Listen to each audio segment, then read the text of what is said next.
pemilikan dalam Islam oleh Baghdadi Muharib Ramadan dan Yusuf Yude Latamata. Definisi kepemilikan berasal dari bahasa Arab kata malaka yang berarti al-milku penguasaan terhadap sesuatu harta.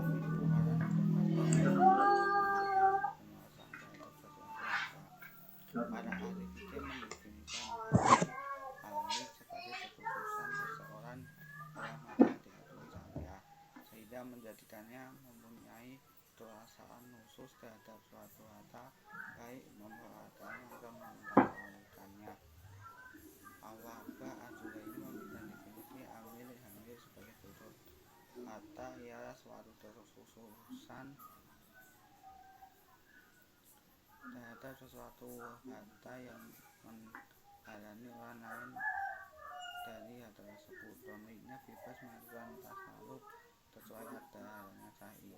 Wahbah Az-Zuhaili dalam kitab Fiqh al-Islami wa Adillatuhu juz 4 halaman 27.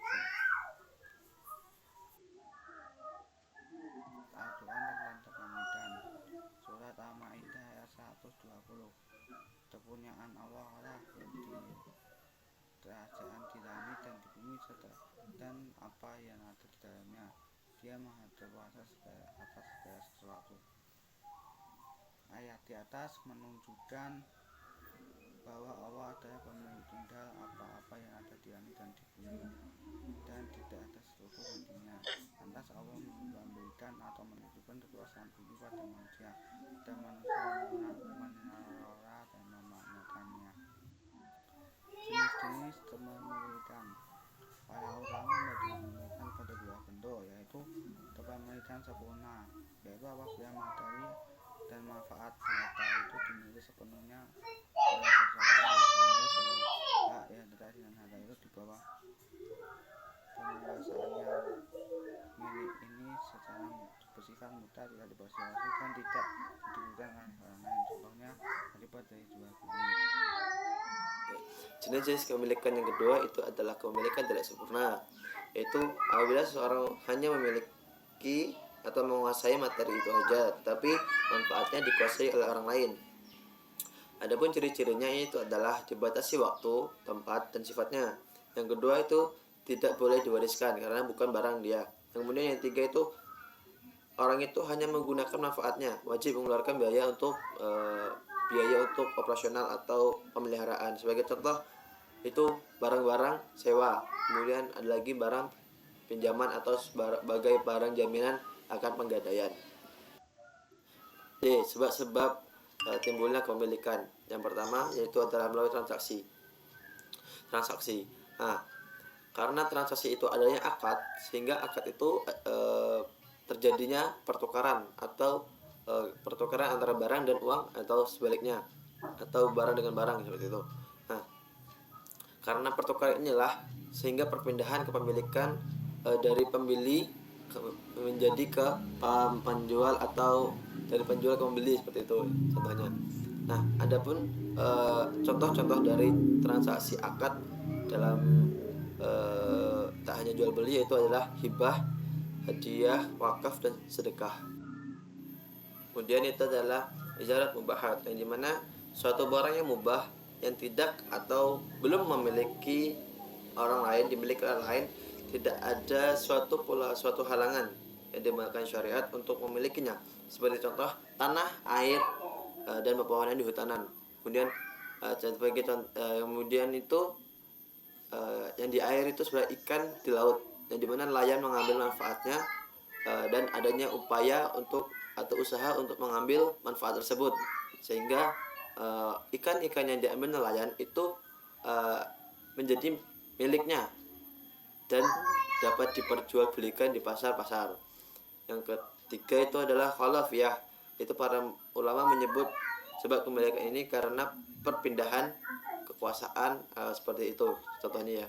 Kemudian perpindahan kekuasaan karena adanya surat wasiat, sehingga istilahnya barang, atau kita ambil saja contoh perusahaan itu karena ada surat wasiat itu menjadi hak milik dari si anak karena adanya surat wasiat oleh bapaknya. Kemudian yang terakhir tawaluk mim mamluk, yaitu sesuatu yang muncul atau lahir. Nah, lahir di sini adalah hewan-hewan yang kepemilikannya sempurna, masuk dalam kepemilikan sempurna karena hewan-hewan tersebut adalah hewan milik si orang itu atau pemilik yang si A gitu, yang kemudian menghasilkan atau hewannya terbuahi sehingga adanya melahirkan hewan lagi. Nah, dan hewan atau bayi hewan itu menjadi milik si A ini, si pemilik A, karena dia yang mengurusi, dia yang memberi makan dan memberi minum. Dan hewan atau indukannya itu pun indukan milik si pemiliknya ini. Jadi itu adalah kepemilikan sempurna dari untuk pemiliknya, sehingga tidak ada campur tangan orang lain untuk beranggapan atau istilahnya datang dan bilang bahwasanya hewan yang lahir itu adalah hewan miliknya. Jadi tidak bisa seperti itu. Yang terakhir itu adalah 5 penyebab kepemilikan atas suatu barang. Ada pun beberapa penyebab lain karena selain dari sebab-sebab yang lainnya, itu adalah adanya sebab karena bekerja. Mungkin di sini sebab bekerja itu karena adanya komisi atau barang-barang inventaris sehingga barang tersebut menjadi kepemilikannya. Sebagai contoh, motor itu awalnya menjadi barang perusahaan karena adanya angsuran sehingga kepemilikan motor itu berubah menjadi milik dia karena adanya potongan dari gaji seperti itu. Yang awalnya karena inventaris kemudian menjadi miliknya karena potongan-potongan gaji yang diberikan, sehingga menjadi ganti atas harga motor inventaris tersebut. Yang kemudian warisan seperti contoh yang tadi yang sudah kita jelaskan, yang termasuk juga dalam khalafiyah, ya kan. Yang ketiga itu adalah harta untuk menyambung hidup. Yang keempat, pemberian harta negara, yang dimana pemberian harta negara itu hasil dari baitul mal dan disalurkan kepada masyarakat yang membutuhkan, sehingga barang-barang tersebut untuk kesejahteraan mereka sebagai masyarakat dalam negara tersebut, yang dapat istilahnya barang tersebut bisa dapat mengurangi atau melunasi hutang-hutang tersebut. Dan sebagai contoh juga pembelian tanah oleh baitul mal untuk digarap oleh petani atau penerima dari dana baitul mal ini, sehingga kehidupan petani ini atau masyarakat miskin ini bisa menjadi sejahtera karena adanya bantuan-bantuan dari baitul mal. Yang terakhir itu adalah harta yang diperoleh tanpa mengeluarkan harta dan tenaga. Itu maksudnya harta di sini yaitu barang-barang yang tidak bukan miliknya sebelumnya, yang kemudian diberikan atau dia temukan.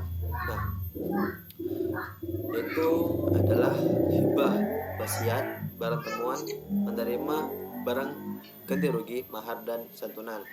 Yang dimana harta-harta ini sebelumnya tidak terpikirkan untuk dia miliki. Nah, dia menerima barang ini karena adanya pemberian atau sebagai penerima dari barang ganti rugi, sehingga barang tersebut tidaklah ia terima karena